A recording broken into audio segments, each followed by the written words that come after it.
Hi, this Johnny. This Game Boy. I just want to talk to you about God's nature. It's wrong to cut down trees. I know we supposed to cut down trees for the pylons and stuff like that, but it's wrong because God made the trees. It's wrong the tree service what they're doing. We need to pray that that will stop with the trees.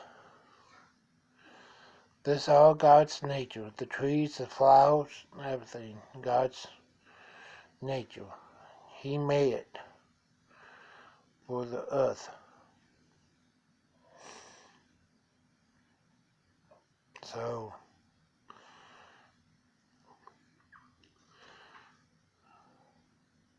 everybody try to protect the trees if you can. Alright? Because they God's, not man's. Man didn't make the trees. Oh yeah, they might put the seeds down, but God made them, made the seeds.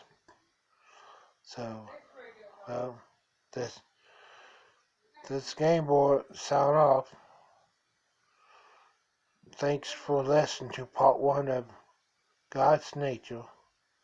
I'll talk to you later. God bless. Bye.